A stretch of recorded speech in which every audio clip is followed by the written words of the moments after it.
Why bother keeping these? It's not like you'll ever amount to anything, my sister said as she shredded my documents after I refused to co-sign her loan. Mom laughed. She's just joking. I stayed quiet. That evening, I made a few calls and signed a few papers. But at 8 a.m., she woke up to news she never expected. I, 32M, learned something important that day. Silence can be the sharpest weapon you'll ever wield. The documents scattered across my apartment floor represented 7 years of my life. Patent applications, business registrations, investment portfolios, property deeds.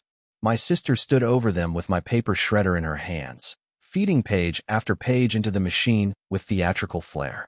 The mechanical were filled the room as she smiled at me, that same condescending smile she'd perfected since we were kids. She had come to my place that afternoon with a loan application in her hand and desperation in her eyes. She needed a co-signer for her new business venture, some boutique concept she'd been talking about for months. The bank wanted collateral, wanted someone with actual assets to guarantee the loan. She'd blown through 3 failed businesses in 5 years, leaving a trail of debt and burned bridges. I'd helped before, twice actually, and watched my money disappear into her poorly planned schemes. When I told her no, her face transformed. The fake sweetness evaporated instantly. She asked me why I was being so selfish, reminded me that family was supposed to help family. I explained calmly that I couldn't risk my financial security again, that she needed to build her credit independently. That's when she spotted the document folder on my desk. Before I could react, she'd grabbed it and pulled out the contents. My sister started reading aloud, mocking each paper. She asked what all this bureaucratic garbage was for anyway, whether I actually thought I was some kind of entrepreneur.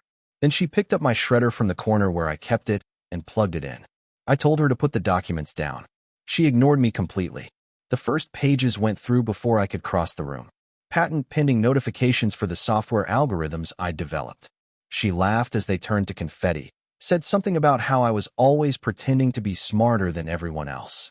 I reached for the shredder, but she pulled it away, continuing to feed papers into the slot. My mother, who'd been sitting on my couch the entire time, finally spoke up. She told me to calm down, said my sister was just joking around. She suggested I was being too sensitive, that I should learn to take a joke. My sister grinned wider and kept shredding. More documents disappeared. Business registration for my consulting firm. Articles of incorporation for my software company. Transfer documents for the commercial property I'd purchased downtown. She moved faster now, energized by our mother's tacit approval. I stopped trying to physically stop her. Something cold settled in my chest, replacing the panic. I walked to my bedroom, grabbed my laptop and phone, and sat down on my bed. My sister's voice carried through the apartment, something about teaching me a lesson about family loyalty. The thing about paperwork is that it's just paper. Symbols of things, not the things themselves. Every document she was destroying existed in digital format, backed up in 3 separate cloud services. But I let her finish.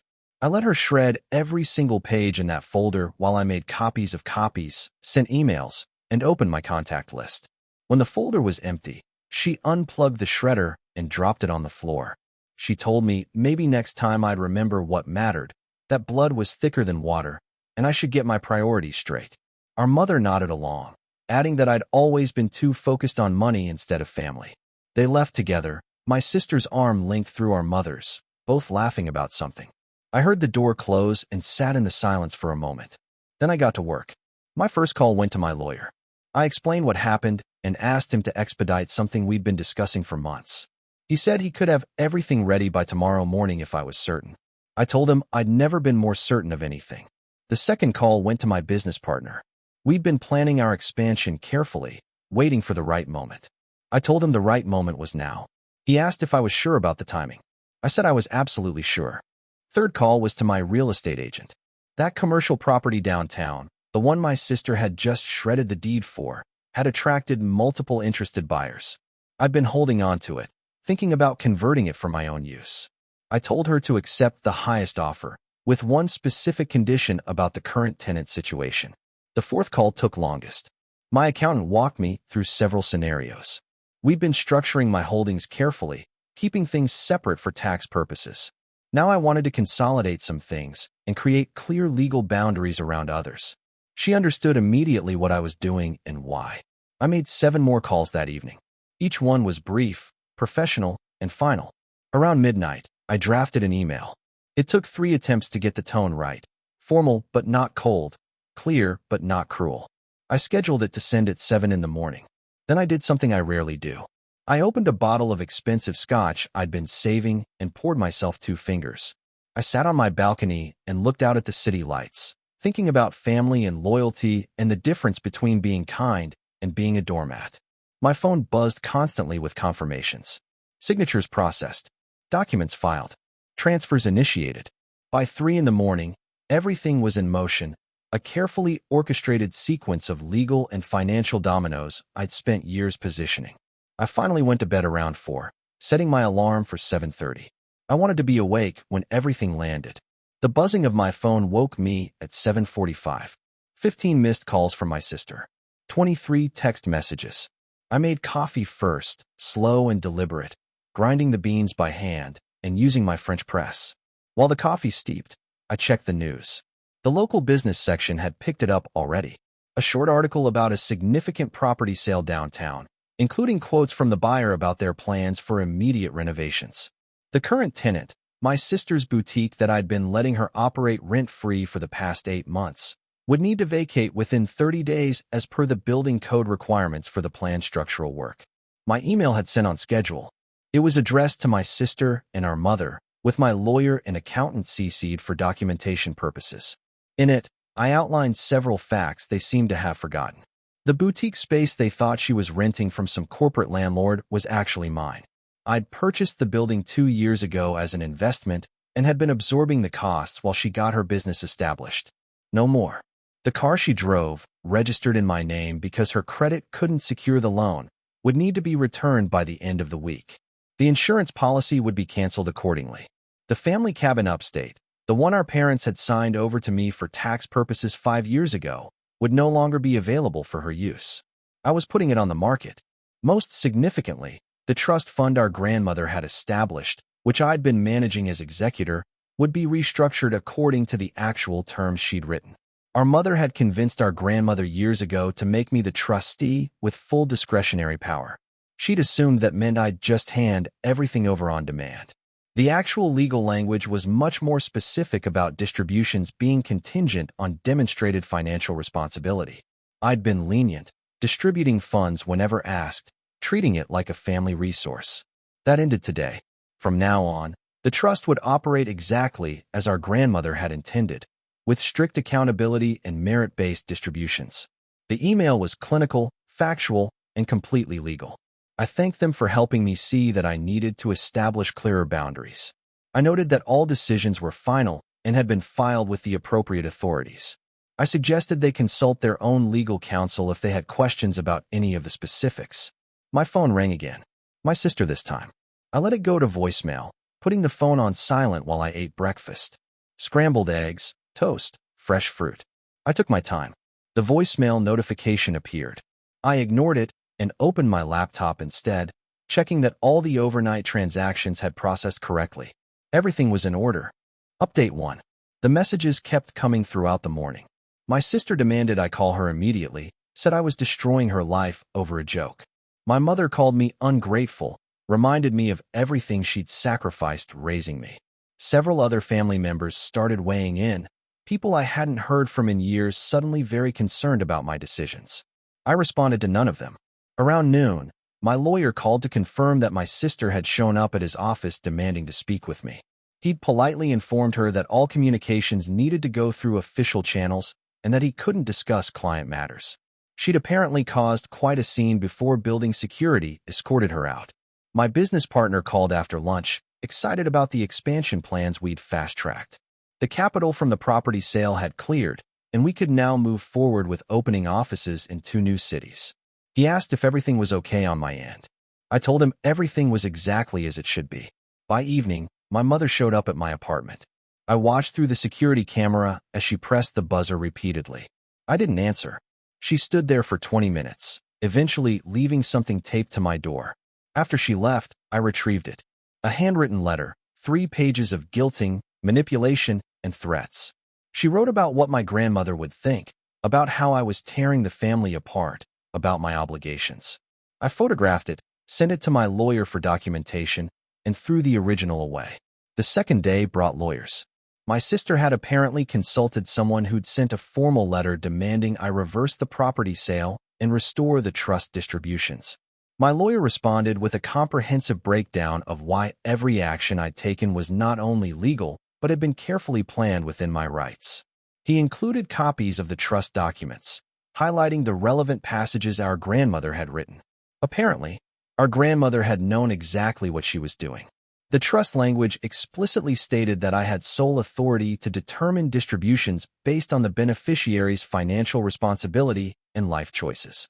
My sister's history of failed businesses and unpaid debts was thoroughly documented. The trust was actually designed to prevent someone like her from squandering the family wealth. My mother had never bothered to read the actual documents she'd witnessed our grandmother sign. She'd just assumed blood meant automatic entitlement. Update 2. 3 weeks passed.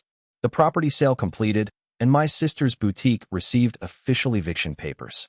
She'd been posting on social media about cruel family members and betrayal, painting herself as the victim. Several mutual acquaintances reached out, trying to get my side of the story.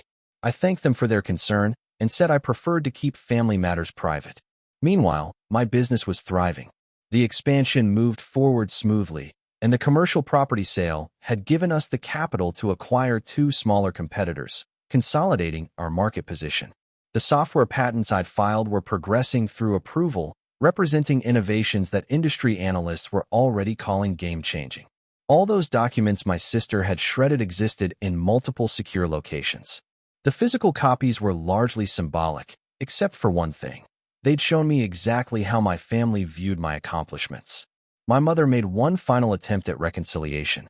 She called and asked to meet for coffee, said we needed to talk like adults. I agreed, curious to see her approach. She spent the first 10 minutes apologizing, though her words felt rehearsed, calculated. She talked about misunderstandings and family bonds. Then she transitioned to the real purpose. My sister was facing bankruptcy. The boutique closure had created a cascade of debt, and couldn't I find it in my heart to help one more time?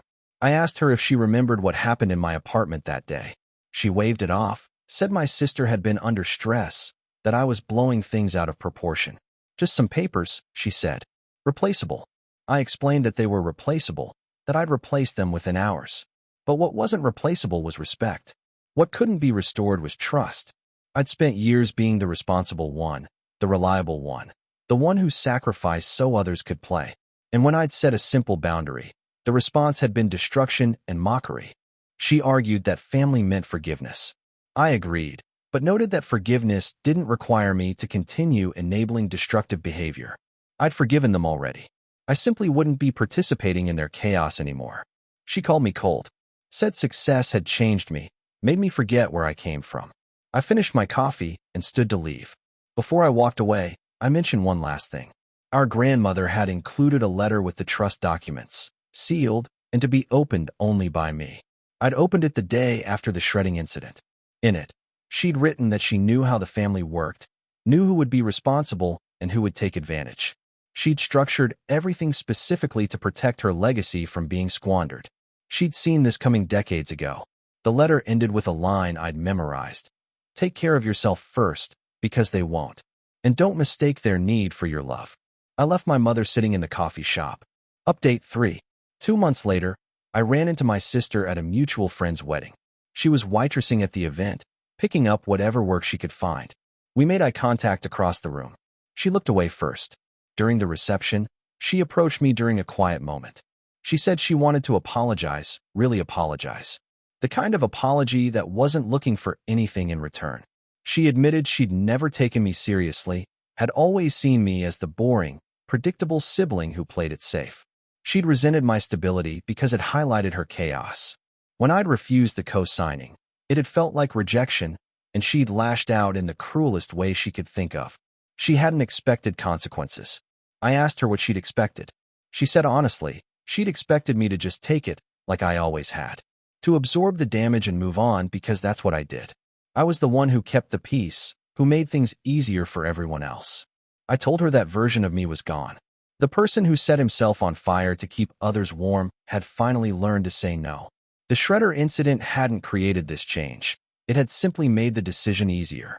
She asked if there was any path back, any way to rebuild what had been broken. I considered the question seriously. Maybe someday, I said, but it would require years of demonstrated change, not words. Actions, consistency, respect.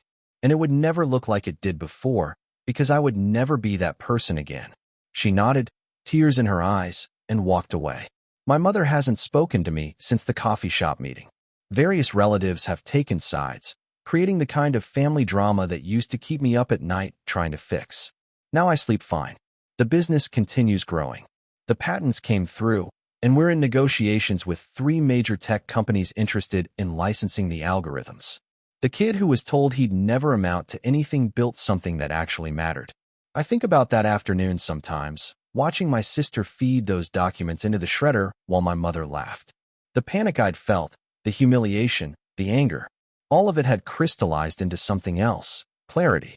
They'd meant to tear me down, to punish me for having boundaries. Instead, they'd freed me from the obligation to care about their approval. They'd shown me exactly where I stood in their hierarchy of concerns. And I'd shown them what happens when you mistake patience for weakness. The documents were just paper, but the lesson was permanent. I'm not angry anymore. I'm not hurt. I'm simply done. And that's the most powerful position I've ever held. Some people learn that actions have consequences. Others learn that silence can be deafening. My family learned both. If you like this story, please like this video and subscribe us for more such real-life-based stories. Thanks in advance.